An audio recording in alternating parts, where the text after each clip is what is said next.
اعوذ باللہ من الشیطان الرجیم، بسم اللہ الرحمن الرحیم۔ تختی نمبر 17، آیت کرنے کے قاعدے۔ آج کا قاعدہ بھی بہت زیادہ امپورٹنٹ ہے، اور قاعدہ یہ ہے کہ قرآن پاک پڑھتے پڑھتے کس جگہ کیسے ٹھہریں۔ وقف ایسے گول نشان، یعنی قرآن پاک میں اس طریقے سے جو گول نشان بنائے جاتے ہیں اس کو آیت کہتے ہیں۔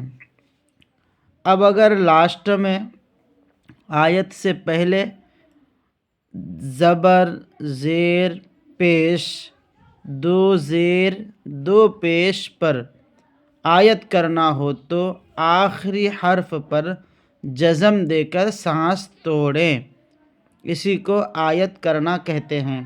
اگر لاسٹ میں زیر ہے یا ایک زبر ہے یا دو پیش ہے یا دو زیر ہے تو اس حرف کو ساکن کر دیں گے، جیسے اعوذ باللہ من الشیطان الرجیم۔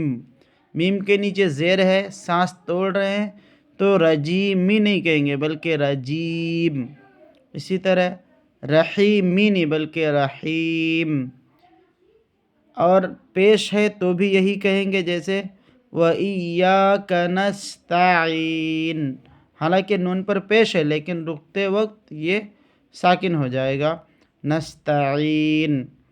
اور دو زبر پر وقف کرنا ہو تو ایک زبر کے ساتھ الف پڑھا جائے گا۔ اگر کہیں لاسٹ میں آیت میں دو زبر ہے تو ایک الف کے ساتھ وہ پڑھا جائے گا، جیسے احدن، کہیں ہے احدن، وہاں سانس توڑنا ہے تو احدن کر کے سانس نہیں توڑیں گے بلکہ ہوگا احدا۔ اور تا، گول تا پر آیت کرنا ہو تو وہ ہائے ساکینہ بن جاتی ہے۔ کہیں آیت کے لاسٹ میں یہ گول تا ہو اور یہاں رکنا ہو، جیسے یہاں لکھا ہے جاریتن، تو جاریتن کہہ کر کے نہیں رکیں گے بلکہ جاریہ کہہ کر سانس توڑیں گے۔ دیکھتے ہیں یہاں مشق میں، یہ دیکھیے اعوذ باللہ من الشیطان الرجیم، رجیم، میم کو ساکن کر دیں گے کیونکہ یہاں زیر ہے۔ بسم اللہ الرحمن الرحیم، یہاں بھی زیر ہے، اس کو میم کو ساکن کر دیں گے سانس توڑتے وقت۔ الحمد للہ رب العالمین، یہاں نون پر زبر ہے تو یہاں نون کو ساکن کر دیں گے۔ ایاک نعبد و ایاک نستعین، یہاں بھی نون پر پیش ہے تو یہاں نون کو ساکن کر دیں گے کیونکہ یہاں ہم سانس توڑ رہے ہیں۔ قل هو اللہ احد، احد، یہاں دال دو پیش دن ہے تو ہم اس کو احدن نہیں پڑھیں گے سانس توڑتے وقت بلکہ پڑھیں گے احد۔ اس کے بعد ہے ان مع العسر یسرا،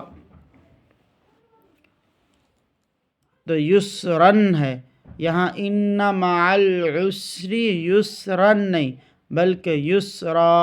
دو زبر پر سانس توڑنا ہو تو ایک زبر کو الف کے ساتھ سانس توڑیں گے، جیسے یسرا۔ فیہا عین جاریہ، یہاں دو پیش کی تنوین اور ہے تا، گول تا، گول تا پر سانس توڑنا ہو تو وہ ہا بن جاتا ہے، جیسے جاریتن نہیں پڑھیں گے بلکہ جاریہ۔ اسی طریقے سے تسقی من عین آنیہ، آنیتن نہیں بلکہ آنیہ۔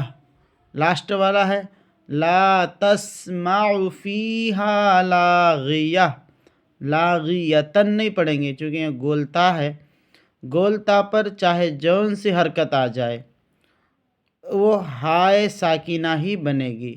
اس کے علاوہ دو زبر پر وقف کرنا ہو تو ایک الف کے ساتھ سانس توڑیں گے، اور اس کے علاوہ کوئی بھی حرکت آ جائے، دو زیر آ جائے، دو پیش آ جائے، ایک زبر ایک زیر ایک پیش الٹا پیش یہ آ جائے تو وہ حرف لاسٹ کا ساکن ہو جائے گا۔